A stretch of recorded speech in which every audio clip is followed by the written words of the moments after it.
mi fa prod jabran la jabago tieni muso demiseni mo koroba amba fo oyo ko ani nyogontuma aw bisimina aw ka jemu ka mandi kene kani oye seko ani donko yi anyo de fo ko seko ani denko jemu wanya shinembe anga acteur koroba ma munu be ni oluye chetiri bo ni dɔw ba yɛrɛ b'a fama an ka todunkan na ko ɲɔgɔlɔnbɔ k'o kanu ka kɛ u ka baara ye ayiwa o hokumu kɔnɔna la bi an wulila ka se an ba dɔ ma k'a ɲininka yaasa k'a dɔn a yɛrɛ nana ɲɔgɔlɔnbɔ nin na cogoya min na nka bamananw ka kuma don ko mɔgɔninfin i bɛnnen bɛ i yɛrɛ de da an bɛna an ka kuma barani tɛnku a la yaasa an ni aw an bɛ se ka faamuyali sɔrɔ cogoya min na an b'a ka ɲɛnamaya kan ne ba in sɔgɔma ni sɔgɔma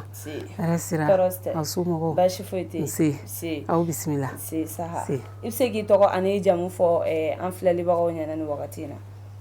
ayiwa yanni n ka kuma daminɛ fɔlɔ n bɛ tasibila kɛ ka taa n yɛrɛ furucɛ ma n'o ye Tɛnɛman Sanogo ye hakili la mɔgɔ dogolen ma k'a ye Mali kɔnɔ yan Ala y'ale mini ji dɔgɔya o tuma fɛ an bɛ dugawu k'a ye Ala ka saya k'a ma lafiya ye Ala ka bada dali nɔgɔya ye ayiwa n'aw ko ne tɔgɔ ne ye Madame Sanogo Salimata Sidibe comme n bɔra k'a fɔ aw ɲɛna cogo min na tanti o diyara n ye kojugu an yɛrɛ b'a fɛ k'a dɔn i yɛrɛ nana ɲɔgɔlɔnbɔ in na cogoya di yala i ye école d'art dɔ de kɛ wa walima i ye a daminɛ an ka ɲɔgɔlɔnbɔla kɔrɔba i n'a fɔ tonton ninnu fɛ de y'a dɔn an fɛ Mali la yan ni i ye école kɛ n'i ye DEF sɔrɔ faso b'aw bɛɛ orienté ka taga école la Ala y'a kɛ ne orientera n taara INA la bon selen INA la ye y'a dɔn INA la bɛɛ b'a kalama section ka ca animation socio-culturelle bɛ yen art dramatique bɛ yen musique bɛ yen art plastique bɛ yen métier d'art bɛ yen bon an ka wagati n'i tun nana i orientera ka na tu as le choix i bɛ se ka section caman concours kun kɛ y'a dɔn sisan n'aw taara i bɛ section min fɛ i b'o concours kɛ mais an ka wagati kun t'o ye anw nalen n'a y'i diya i bɛ animation kɛ ka tila ka taa art dramatique kɛ ka fara o kan ka musique kɛ ka fara o kan n'i passera min na donc an ka chance tun ka bon mais très franchement ne bɛ na orientera ka taga INA la tuma min na a y'a sɔrɔ an promotionnaire dɔ de tun bɛ yen an ye DEF kɛ ɲɔgɔn fɛ mais a san na ale passera ka anw to komi ale passera ale taara INA la ale taara animation socio-culturelle kɛ mais toujours contact b'an ni ɲɔgɔn cɛ yarɔ écoledenw a bɛ ɲɔgɔn fréquenter cogo min na donc o kɔnɔna na a ye fɛn caman f'an ɲɛna INA ko kan donc anw yɛrɛ bɛɛ ɲɛ bɔra INA kɛli fɛ o cogo la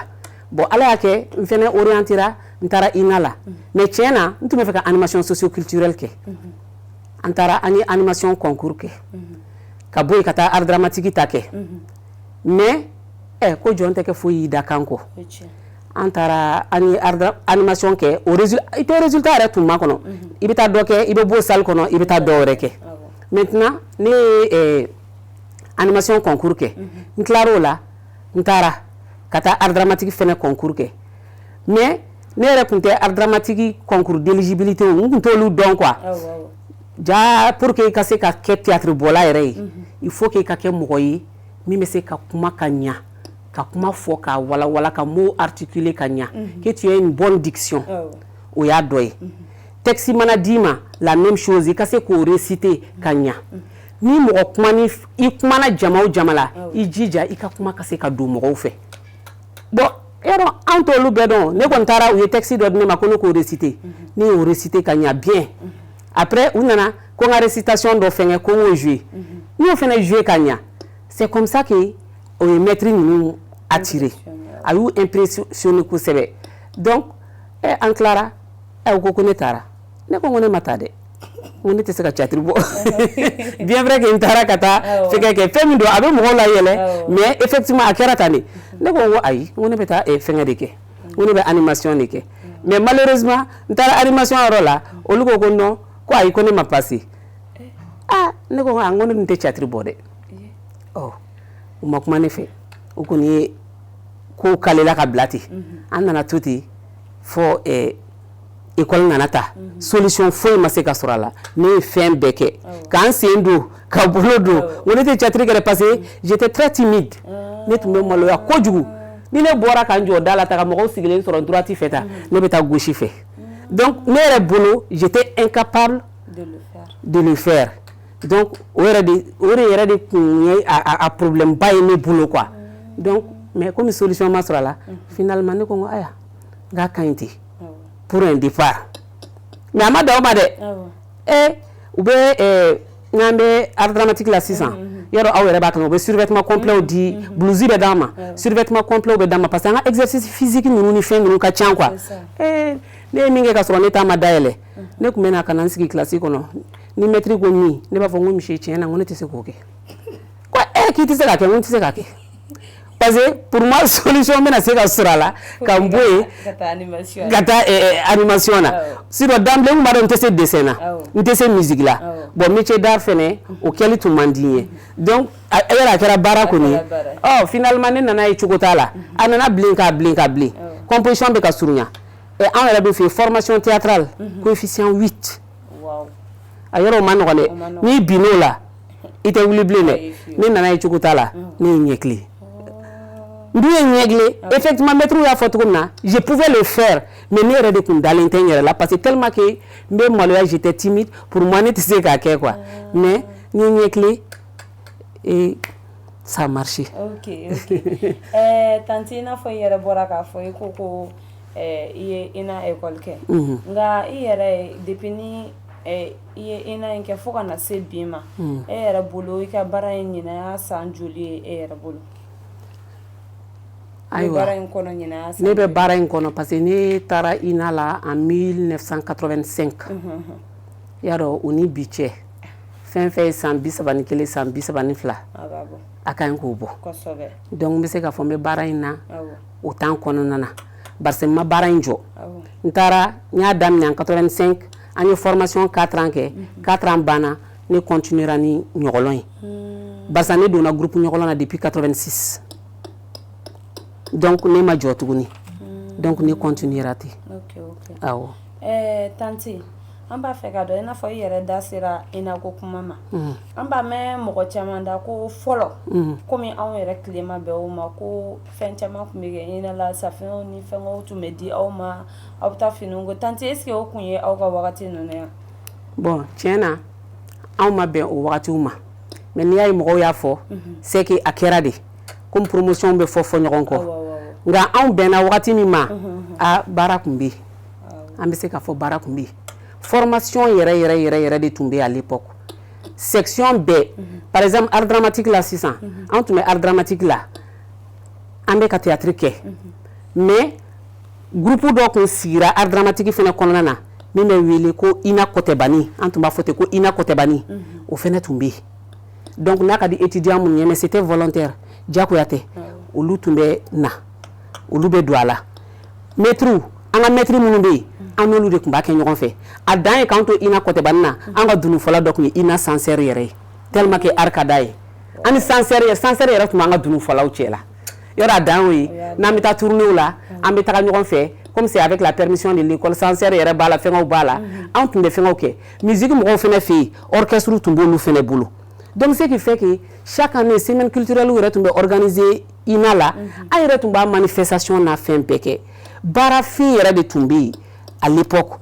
kulonkɛ kun tɛ yen dɛ ou bien k'a fɔ sisan a ɲɛ nin ye n ye ɲamakaladen ye ou bien n bɛ INA la n bɛ musique la ne bɛ bɔ ka taa n ye nin marché sɔrɔ n bɛ taa nin contrat kan an ka wagati o kun tɛ yen i taara formation de kama i bɛ formation k'a tugu la i bɛ se ka adhérer fɛn kelen min na o kun ye INA ta ninnu de soit kɔtɛbani ou bien INA orchestre ninnu ni fɛnw i bɛ se ka don olu de la mais ka bɔ ka taa baara wɛrɛw kɛ kɛrɛfɛ kalan kɛ heure ninnu na o tun ma permis dɛ parce que n b'a ye sisan olu bɛ kɛ denmisɛnninw bɛ contrat sɔrɔ u bɛ bɔ dɔw bɛ t'u ka contrat kɛ u bɛ tila ka segin ka na o caman kɛra ka tɛmɛ bon a bɛ se ka kɛ u ye yɛlɛma don a la sisan dɔɔni sinon a tun bɛ nin kana kɛ problème ye sinon an ka wagati la o tun tɛ yen dɛ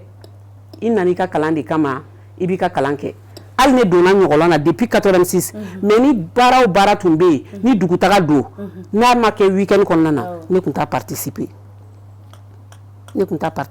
parce que rigueur tun bɛ baara la o wagati dɛ ok tanti ni anw yɛrɛ ye ɲininka sisan danfara jumɛn de bɛ aw acteur kɔrɔbaw aw cɛtiribɔla kɔrɔbaw ani an bi den tilew denmisɛnninw ka wagati cɛla la bon ni ye ne ɲininka o la ne b'a fɔ baara minɛli ni sɛbɛ an ma tulonkɛ baara in na dɛ baara in filɛ nin ye depuis an y'a daminɛ don min na an y'an yɛrɛ bɛɛ di a ma an ma nata kɛrɛfɛ fɛn nɔfɛ an bolo pour que baara in yɛrɛ i ka se k'a kɛ ka ɲa il faut k'i ka formation ɲuman sɔrɔ fɔlɔ formation in de kɛra anw ka priorité ye anw y'an ka formation kɛ a kɛcogo la ka tila ka sɔrɔ ka an sɛbɛ don ko wɛrɛw ma o de bɛ anw ni sisan taw cɛ i bɛ se k'i to école la i bɛ se ka taa don groupe dɔw la mais kana to a ka don i ka formation na kana to a k'i ka formation tiɲɛ mɔgɔ wɛrɛw bɛ se k'i ta a bɛɛ ye kalan sira ye o mais formation in ça c'est obligatoire parce que i ka base bɛɛ de bɛ bɔ yen n'i y'o raté a bɛ jouer i ka fɛn caman kan anw dun rigueur donna anw kaw la halisa anw bɛ ka baara kɛ ni o hakilina kelen de ye wa baara in anw ma foyi bila baara in ye baara in ye anw ka priorité de ye fɛn foyi tɛ yen k'a bɛ na ko ka anw ka baara k'a bɛ se ka na k'anw ka baara in tiɲɛ wari t'o la foyi t'o la baara ka ɲi ka kɛ cogo min na baara sariya ye min ye anw bɛ baara kɛ o de kɔnɔna na an y'o faamu o diyara n ye an bɛ an filɛlibagaw ladɔnniya toujours ko aw sɔgɔlen bɛ Mifa Production de sanfɛla la seko ani dɔnko jamukan kɔnɔna la ayiwa tanti an b'a fɛ k'a dɔn i n'a fɔ anw maliyɛnw kɛrɛnkɛrɛnnenya la anw b'a fɔ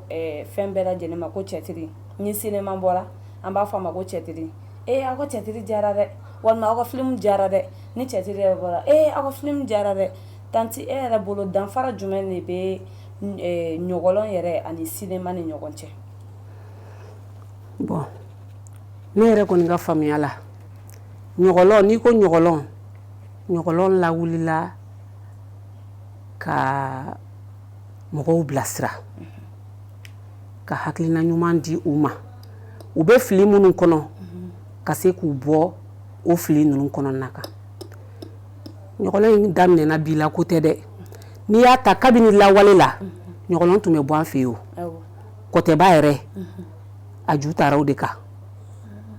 fɔlɔ la an fɛ yen ni suman baaraw banna a bɛ san kurukara bɛɛ kɛ aw tɛ foyi la o wagati tɔ kɔnɔna na suman ladon ni fɛn ninnu bɛɛ mana ban i bɛ taa sɔrɔ mɔgɔ dɔw tun bɛ dugu kɔnɔ yen olu fana bɛ jateminɛliw kɛ ni suman ladon ni fɛnw banna ɲɛnajɛw wagatiw de bɛ na sisan basa mɔgɔw ye baara kɛ sɛgɛla fiɲɛbɔ wagati a ka kan ɲɛnajɛw ni fɛnw ka kɛ mɔgɔw fana ka se ka nisɔndiya dɔɔni n'o wagatiw kun sera o mɔgɔ kɛrɛnkɛrɛnnen ninnu olu de tun bɛ na ka na kɔtɛba bɔ dugu kɔnɔ kɔtɛba in bɛ bɔ thème jumɛn kan fɛn tɛ fɔ mɔgɔ ye o u yɛrɛ b'u ka labɛn kɛ n'u y'u ka labɛn kɛ dugu kɔnɔ ko bɛnbali fɛn minnu kɛra dugu kɔnɔ fɛn min kɛra dugu kɔnɔ ko cɛjugu fɛn kɛra dugu kɔnɔ an bɛ mun y'a fɔ cogo min na ko minnu tɛ ko bɛnta ye n'a ma ɲi ka kɛ jogow don jogo minnu ma ɲi n'u ka ɲi ka bila olu de tun b'o bɛɛ fara ɲɔgɔn kan k'o kɛ ɲɔgɔlɔn ye ka n'o jouer alimami bɛ se k'i yɛrɛ y'a la dugutigi bɛ se k'i yɛrɛ y'a la dutigi bɛ se k'i yɛrɛ y'a la ayiwa denba bɛ se k'i yɛrɛ y'a la donc a bɛ kɛ sababu ye mais mɔgɔ tɛ t'a tɔgɔ ma dɛ aw bɛ sigi aw b'a filɛ mais bɛɛ b'i yɛrɛ jogoya kɔnɔ o de ye théâtre ye i k'i sigi i k'a filɛ i k'i jogoya kɔnɔ wa a jouer bagaw théâtre bɛ jouer scène de kan i sigilen i ɲɛ b'u la u yɛrɛ bɛ k'a kɛ u bɛ e yɛrɛ jogo kan bon film sisan film ye bon ni ko théâtre sugu dɔ don mais ale bɛ bila boîte de kɔnɔ ale ye image de ye ale bɛ mara tuma ni tuma wagati o wagati y'i diya aw bɛ se k'a labɔ bon théâtre dun théâtre bɛ jouer kɛnɛ kan de mais sisan kow yɛlɛmana an bɛ se k'a fɔ a bɛɛ yɛrɛ kɛra film ye a bɛɛ kɛra film ye vidéo ni fɛnw bɛ tile la fɛn o fɛn mana kɛ a bɛ filmer fɛn bɛɛ kɛra film ye n'o tɛ théâtre tun bɛ jouer de ale tɛ filmer ale tun bɛ jouer de kɛnɛ kan e sigilen bɛ e ɲɛ b'i ka acteur li ɲɛkɔrɔ acteur fɛnɛ bɛ jouer la a ɲɛ b'a ka public la ɲɛkɔrɔ alors que film aw bɛ na u b'a filmer a bɛ bila en boîte donc kunnafoni bɛ jɛnsɛ cogoya wɛrɛw la mais sisan aw yɛrɛ b'a kalama a bɛɛ kɛra a fila bɛ ɲagamina ɲɔgɔn na sa awɔ tanti i n'a fɔ an bɛɛ lajɛlen b'a kalama bi an ka jamana in bɛ lahala min na bi e yɛrɛ bolo comédien kɔrɔbaw walima ala a fitinin acteur yɛrɛ jɔyɔrɔ ye jumɛn de jamana yɛrɛ ka taga ɲɛ n'a ka basigi kɔnɔna la o kuma diyara n ye n'i ye ɲininka o la n b'a fɔ acteur jɔyɔrɔ ka bon catiribɔlaw ye baara caman kɛ jamana in kɔnɔ dɛ u ye baara caman kɛ kabini bi tɛ komi bɔra k'a f'i ye cogo min na kabini lawale la catiribɔlaw de bɛ mɔgɔw sensibiliser dugu kɔnɔ dans les villages walasa u ka se k'u jogo kɔnɔw ni fɛnw bila hali taalen ɲɛ théâtre école ni fɛnw nana dayɛlɛ an fɛ yen halisa an b'o taabolo kelen de kan kunnafoni di de don halisa ka mɔgɔw bilasira nin fɛn in ka ɲi nin fɛn in man ɲi ni mɔgɔw y'aw ye k'a jouer u ka se k'a faamuya ninnu ye nin fɔ dɛ an tɛ an hakili da nin ko fɛ u y'a fɔ cogo min na a bɛ ten a mana kɛ cogo cogo les gens se posent la question u ye nin min fɔ hali u b'o hakili jagabɔ min kɛ o bɛɛ ye belebeleba ye o théâtre yɛrɛ lawulila sensibilisation de kama ka mɔgɔw kunnafoni k'u kalan k'u bilasira u tɛ min dɔn k'o yira u la a tɛ ko catiribɔlaw b'a bɛɛ dɔn dɛ mais ni hakiliw farala ɲɔgɔn kan bɛɛ b'i ta faamuyata sɔrɔ kow kɔnɔna na o de kama fɛn caman bɛ bɔ a bɛ mɔgɔw sensibiliser anw yɛrɛ kɛrɛnkɛrɛnnenya la anw ka baara filɛ nin a bɛ sensibilisation kan aw bɛ tile k'a ye telew la o kɛkun ye mun ye fɛn dɔw bɛ yen a bɛ gɛlɛya jamana kɔnɔ ou bien faamuyali tɛ ka sɔrɔ a la ou bien mɔgɔw murutilen don fɛn dɔw ma peut-être u ma faamuya de n'a kɛra théâtre ye tan k'a yira u la u bɛ faamuya sɔrɔ a la u b'a dɔn k'a fɔ peut-être anw bɛ ka nin ko kɛ kojugu ye ja kojugu tɛ ja ko ɲuman don donc an bɛ se k'a lajɛ a lawulila o de kama. Tanti depuis ni e yɛrɛ donna ɲɔgɔlɔn bɔnni na e bɛ se k'a fɔ anw ye e yɛrɛ ka ɲɔgɔlɔn jumɛn de bɛ yen min yɛrɛ diyara e yɛrɛ ye kosɛbɛ kosɛbɛ a ye don e y'a dɔn ko tiɲɛ yɛrɛ la n ka kalan in a ye ni nafa lase n ma. Bon n'i ye ɲininka o la ne bɛ se k'a fɔ ne baara fɛn fɛn min kɛ a bɛɛ diyara ne ye a bɛ bonya i hakili ma dɛ mais a bɛɛ diyara ne ye. Barisa ne ka ɲɔgɔlɔnbɔ a bolila sensibilisation de kan bɛɛ n'i ka domaine humour ninnu ni fɛn ninnu anw ma taga o lancer kɔnɔna na anw y'an ka fɛn labɛn ka jateminɛ anw yɛrɛ ka fɛn daminɛ wagati anw b'a wele de ko théâtre utile théâtre d'information et de sensibilisation mais anw b'a wele fɔlɔ ko théâtre utile i y'a dɔn kɔni baara o baara n'i bɛ mɔgɔw bilasira kɔnɔ k'u kala a kɔnɔ u ka se ka segin u kɔ ka faamuyali sɔrɔ i tɛ se k'a fɔ k'i bɛ dɔ ta ka dɔ t'o la parce que an y'a fɛn o fɛn min kɛ anw ye nɔya bɛɛ la a kelen tɛ yen an b'a fɔ k'an ye min kɛ k'an ye déception sɔrɔ a la a tigi kɔni y'a lawuli objectif min kama n bɛ se k'a fɔ objectif bɛɛ atteindre donc ne tɛ se k'a fɔ n ko n bɛ nin fɛn kelen ta kɛrɛnkɛrɛnnenya la n ko nin de diyara n ye ka tɛmɛ tɔ bɛɛ kan parce que a bɛɛ ye sensibilisation de ye. Depuis ni ye baara in yɛrɛ daminɛ e ye gɛlɛya jumɛn de sɔrɔ i ka baara in kɔnɔ ani baara in yɛrɛ nafa jumɛn lase e yɛrɛ ma. Bon kabini ne ye baara in daminɛ baara tɛ gɛlɛya tɛ min na baara o baara a bɛɛ n'a ka gɛlɛya don a bɛɛ n'a ka nɔgɔya de don komi n bɔra k'a f'i ye cogo min na anw ka baara bolila sensibilisation kan sensibilisation ma nɔgɔ dɛ o tɛ sigi yɔrɔ kelen ko ye yɔrɔnin kelen ko tɛ anw tun bɛ yaala de Mali burusi kɔnɔ dugu tɛ yen de Kaya Kidal anw y'a bɛɛ kɛ avec le groupe ɲɔgɔlɔn n'o ye ne yɛrɛ ka groupe ye donc wajibi gɛlɛyaw bɛ na parce que a wagati kow ma nɔgɔ siraw man ɲi mobili ɲumanw tɛ yen an sɛgɛnna an ye sɛgɛn caman kɛ mais Ala barika la sɛgɛn kunnana ni n ko a kunnana an y'a nɔ ye wari tɛ dɛ sanu tɛ mais le fait que an bɛ ka kalan min kɛ an bɛ ka kunnafoni mun di mɔgɔw ye faamuya sɔrɔ a la o y'a nɔ belebele o ka gɛlɛn ni fɛn bɛɛ ye o ka di ni fɛn bɛɛ ye n'i ye baara kɛ n'a diyara mɔgɔw ye mɔgɔw k'a faamuya ka kɛ a fɛ o ye fɛnba ye dɛ fɛn bɛɛ b'o kɔfɛ ok tanti ina fɔ an bɛ ka se an ka jamukan kuncɛyɔrɔ la bi n'a fɔra ko e ka ladilikan na se bi anw bi denmisɛnninw ma sisan anw minnu fana b'a fɛ ka kɛ aw ɲɔgɔnnaw ye walima a tɔgɔ bɔra an kɔnɔ minnu yɛrɛ ni aw fana ye génération kelenw ye yaasa anw fana bɛ se ka an sen da aw sen da yɔrɔ la e bɛ se ka ladilikan jumɛn lase ani an ka jamana ɲɛmɔgɔw yaasa cɛtiri yɛrɛ ɲɔgɔnlɔn bɛ se ka ta ba la cogoya min na jamana kɔnɔ e bɛ se ka ladilikan jumɛn de lase u ma ayiwa n bɛ fɔlɔ min na o la o ye mun ye denmisɛnnin minnu bɛ ka wuli sisan olu ta ye halisa u k'u cɛsiri u k'a dɔn k'a fɔ baara lankolon tɛ yen o mɔgɔ lankolon de bɛ se ka kɛ diɲɛlatigɛ ko o ko n'i y'i sɛbɛ don a ma Ala bɛ barika don a la u k'u cɛsiri u k'a dɔn k'a fɔ u bɛ baara min na kulonkɛ baara tɛ baaraw bin n'a bɛ se ka faso dɛmɛ ka faso yɛrɛ jɔ k'a dilan o ye fɛnba ye dɛ catiribɔlaw jɔyɔrɔ bonyana Maliko la dɛ wagatiw kɛra catiribɔlaw ka œuvre kɛra sababu ye ka yɛlɛma caman don jamana in ko la aw yɛrɛ bɛ dɔ kalama a la halisa an b'o sira kelen kan artistes ma sɛgɛn u ma ɲina halisa u ka dɔ fara cɛsiri kan mɔgɔw ka kulonkɛ dabila u k'a dɔn u kana baara in kɛ u kana da yɛlɛ ni fɛn dɔrɔn ma o tɛ o ko wɛrɛ de bɛ nin bɛɛ kɔfɛ école kuturu dayɛlɛla fɛn min kama yarɔ kɔni bɛɛ b'a dɔn k'a fɔ o tɛ kulonkɛ ko ye u kana kulonkɛ ta k'a bila kalan sanfɛ u kana kulonkɛ ta k'a bila cɛsiri sanfɛ bɛɛ ka wuli u k'u cɛsiri u k'a dɔn k'a fɔ mission ba de b'an bolo mission ba de bɛ artistes bolo mission ba de bɛ théâtre-bɔlaw bolo an kana kulonkɛ la n'an kulonkɛra la mɔgɔw bɛ kulonkɛ la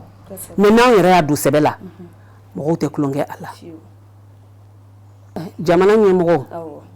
min ye jamana ɲɛmɔgɔw ye an bɛ wele bila u ma